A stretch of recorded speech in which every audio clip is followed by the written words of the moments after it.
하나님 말씀 창세기 20장 10절에서 13절 말씀입니다. 아비멜렉이 또 아브라함에게 이르되 네가 무슨 의견으로 이렇게 하였느냐. 아브라함이 가로되 이곳에서는 하나님을 두려워함이 없으니 내 아내를 인하여 사람이 나를 죽일까 생각하였으며 또 그는 실로 나의 이복 누이로서 내 처가 되었음이니라. 하나님이 나로 내 아비 집을 떠나 두루 다니게 하실 때에 내가 아내에게 말하기를 이후로 우리의 가는 곳마다 그대는 나를 그대의 오라비라 하라. 이것이 그대가 내게 베풀 은혜라 하였었노라. 아멘. 아비멜렉이 아브라함에게 이렇게 물었죠. 네가 무슨 의도를 갖고 나에게 너의 아내를 누이라고 속여서 나를 이렇게 골탕 먹이느냐. 도대체 의도가 뭐냐라고 물었어요. 우리는 아브라함이 이 그랄 땅에 가서 어떤 행동을 할 때 어떤 의도성을 갖고 행동을 하기를 바랍니다. 갑자기 무슨 소리를 하냐고 여러분이 궁금해 하시는 것 같은데, 보통 이렇게 신앙인들의 행동을 보게 되면 자신의 행위가 그 복음을 전하기 위한 의도성을 갖고, 그래서 복음을 전해야 되겠다 하여서 행위를 하게 되어 있죠. 그렇게 하는 이유는 내가 예수 믿는 사람이고 내가 주님의 일을 했다는 그러한 것들을 내세울 수 있기 때문이죠. 물론 주님께서 이런 말씀을 하셨습니다. 너는 때를 얻든지 못 얻든지 말씀을 전파하라. 항상 힘써라. 이렇게 디모데후서 4장에서 2절에서 이렇게 말씀을 하셨기 때문에 많은 사람들이 이 본문을 보면서 말씀을 전파하려고 하고 때를 얻든지 못 얻든지 항상 말씀을 전하려고 힘쓰는 그러한 어떤 행동을 옮기게 되죠. 고구마 전도법이라는 게 그런 거죠. 막 찔러보는 겁니다. 찔러보고 걸리면 이렇게 끌고 교회로 인도하는 겁니다. 그래서 교회로 낚여서 교회로 인도함을 해봤자 지옥 백성 만드는, 배나 지옥 백성 만드는 바리새인들처럼 지옥 백성 만들고 있죠. 귀신 하나가 들어가 있다가 7 귀신이 들어가서 미친 사람으로 만드는 거죠. 제가 이렇게 말하면 그러면 목사님, 그렇다면 목사님은 우리가 주님의 말씀에 순종하지 말아야 됩니까? 라는 이야기입니까? 이렇게 반문할 겁니다. 방금 디모데후서 4장 2절 말씀처럼 힘써 말씀을 전하고 때를 얻든지 못 얻든지 항상 힘써라고 이렇게 말씀하셨는데 그 말씀에 우리가 순종하지 말아야 됩니까? 라고 이렇게 반문할 건데, 유대인들이 구약 성경을 해석할 때 딱 그런 식으로 해석을 했습니다. 말씀대로. 그래서 그들은 말씀대로 살았고 율법의 어려우는 흠이 없는 자로 살았고 어려서부터 십계명을 다 지키는 인생을 살았던 겁니다. 그런데 그들 앞에 말씀이 육신이 되신 분이 오셨어요. 못 알아보죠? 잘 들어야 됩니다. 지금 말은 말씀이 육신이 되신 분이 오셨는데 말씀을 기준으로 말씀이 육신이 되는 분을 죽여버렸습니다. 너무 빨랐습니까? 말씀이 육신을 입고 오셨는데 말씀을 기준으로 하여서 말씀이 육신이 되신 분을 십자가에 못 박아 죽였다는 겁니다. 제가 이렇게 말하면 그건 구약시대에 속한 사람들이고 그 예수님 당시 유대인들에 대한 이야기니까 그것은 그렇다 치더라도 신약 성경은 다르게 해석해야 되지 않느냐라고 이렇게 사람들이 생각을 해요. 그렇지 않습니다.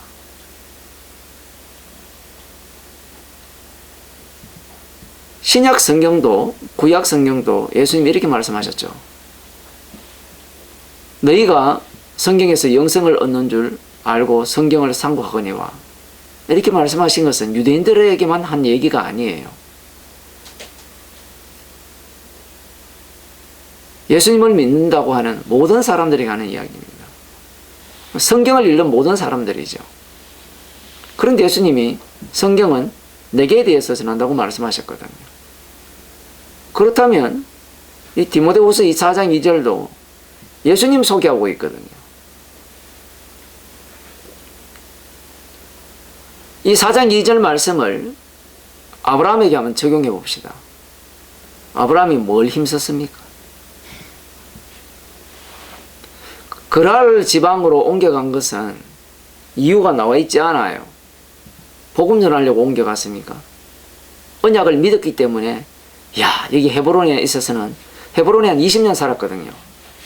그 안정적인 이 땅에서 내가 살아서는 하나님의 약속을 이루지 못할 것 같아서 이 블레셋 왕이 다스리는 그 그랄 지역, 그 땅으로 이사를 갔는가요? 그러했다면 아브라함이 이런 행동을 보이면 안 되죠. 우리가 볼 때는 납득이 안 됩니다.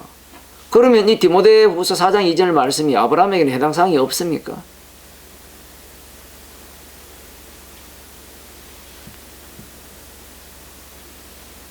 주님의 말씀인데 왜 해당 사항이 없겠어요? 아브라함은 이 말씀에 적용당하고 있는 거예요. 말씀 속에 들어가 가지고 그 속에서 굴러다니고 있는 겁니다. 드럼통이 말씀이라면 그 속에 아브라함이 들어가 있는 거예요. 뭐 공이라고 표현해도 돼요. 우리들이 아는 것은 내가 무엇을 해야 되는 것을 알고 있죠. 언약 안에서 지금 살려지고 있다는 것은 꿈에도 상상을 못하는 겁니다.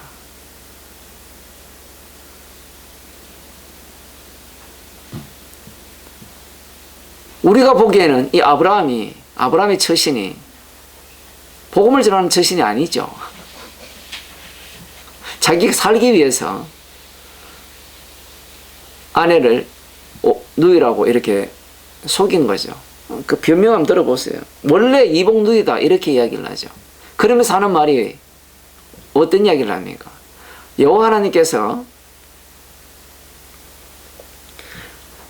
친척 아비 집을 떠나라 할 때부터 그 13절에 보면 떠나 두루 다니게 하실 때에 내가 아내에게 말하기를, 아마 아브라함이 이렇게 말한 이유는 그 당시 주변 전체가 가나안도 마찬가지고 애굽도 마찬가지고 우리들이 살펴봤지만 지금 그랄 땅도 마찬가지고 예쁜 아내가 있으면 남편을 죽여서 그 아내를 이렇게 빼앗는 것이 일상화되어 있다고 볼 수 있어요.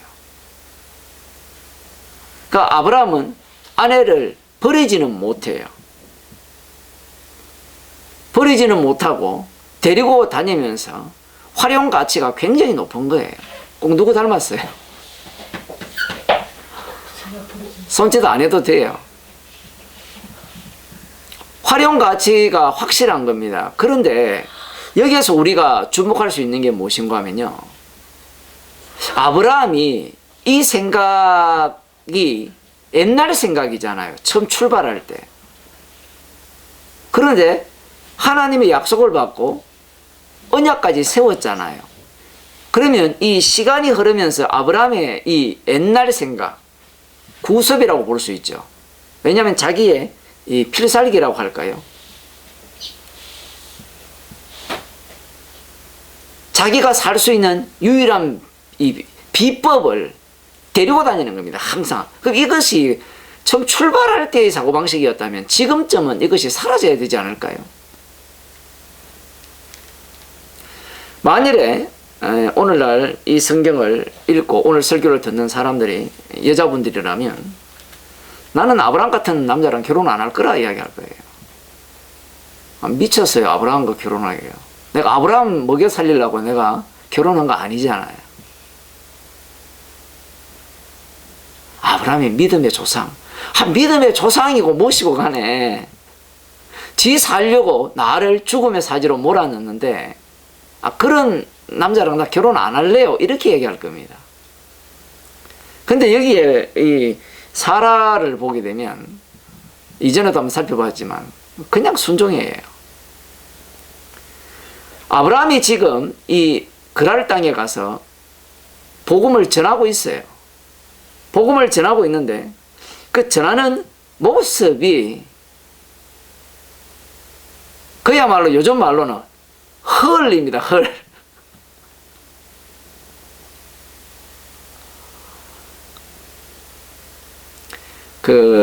한국에 이런 말이 있답니다. 우리 뭐 강남 강북은 잘 알고 있죠. 그죠? 그죠? 몰라요? 그럼 태남 태북은 혹시 들어보셨어요? 그 테헤란 북쪽, 테헤란 남쪽이라 합니다. 테헤란 로. 그 강남에 있는 길 이름인데, 그 북쪽은 옛날부터 강남 땅 부자들이 사는 동네랍니다. 그리고 그 남쪽은 이제 여러분이 잘 아는 대치동. 그 북쪽은 청담동.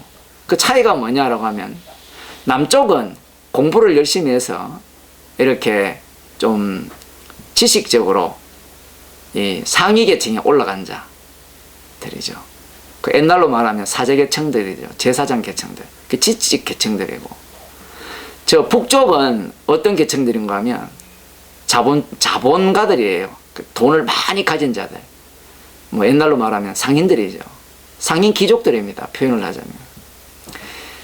이걸 복음으로 좀 설명을 하면, 이 복음을 아는 쪽에도 이 두 층이 있는데, 그래서 이 테헤란 남쪽에 사는 사람들은 죽자사자 공부를 해요. 왜? 말씀을 배워야만 천국 갈 수 있으니까. 말씀을 알아야만 나의 안정성을 확보할 수 있으니까. 그런데 이 테헤란 북쪽에 사는 이 복음을 아는 사람들은 이미 다 알았어요. 정보를 다 가졌어요. 가졌으면 뭘 해요? 공부를 해도 취미생활. 성경 공부를 해도 취미생활. 전도해도 심심해서 취미생활.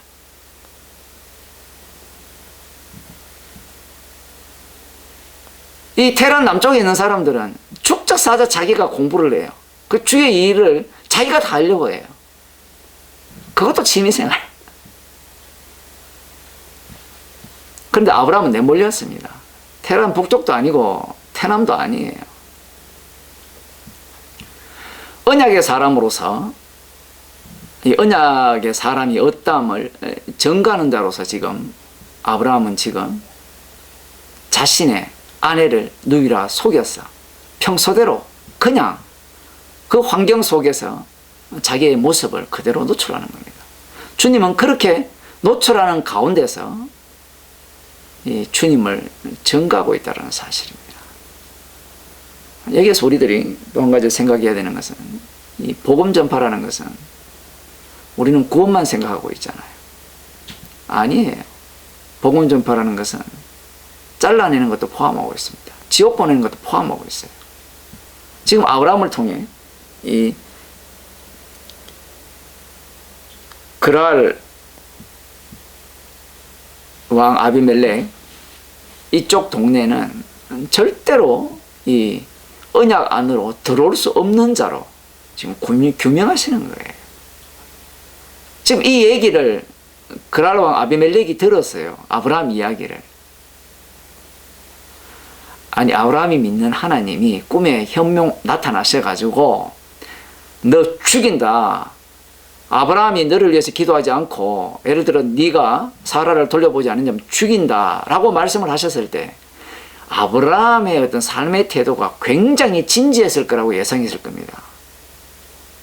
그런 하나님을 믿는 아브라함이라면 뭔가 뜻이 있어서 나에게 이런 행동을 하고 자기의 아내 사라를 누이라 속였을 것이라고 생각해서 질문을 했는데, 아브라함이 하는 말이 그 동네 사람들, 나그네들이 하는 모든 사람들과 똑같은 이야기를 하는 거예요. 제가 처음 그런 말씀 드렸죠.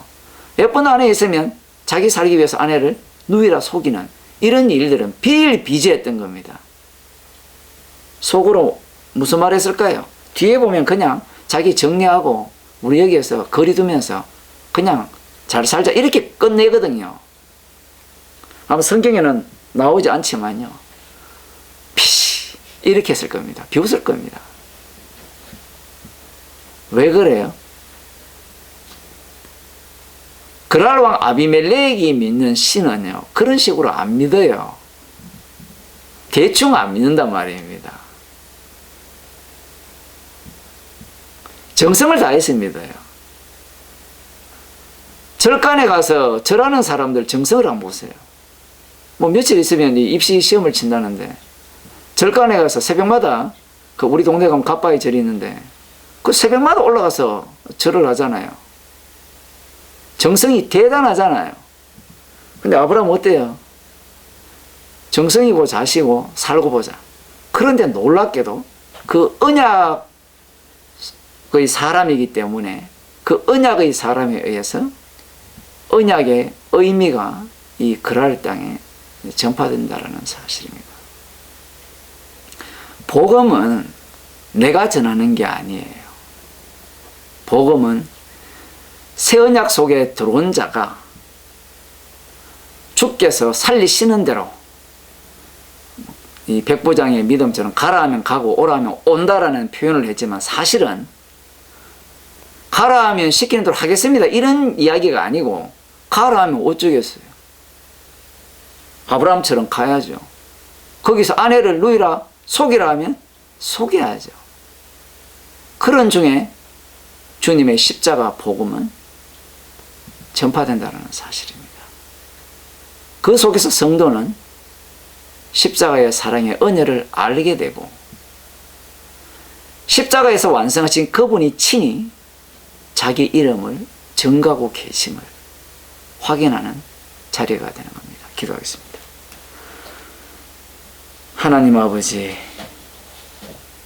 우리가 애써서 노력해서 복음을 전하는 것도 아니고, 이미 십자가 안에 살려지고 있기에 주께서 말씀하신 대로 땅끝까지 이르러 주님의 증인으로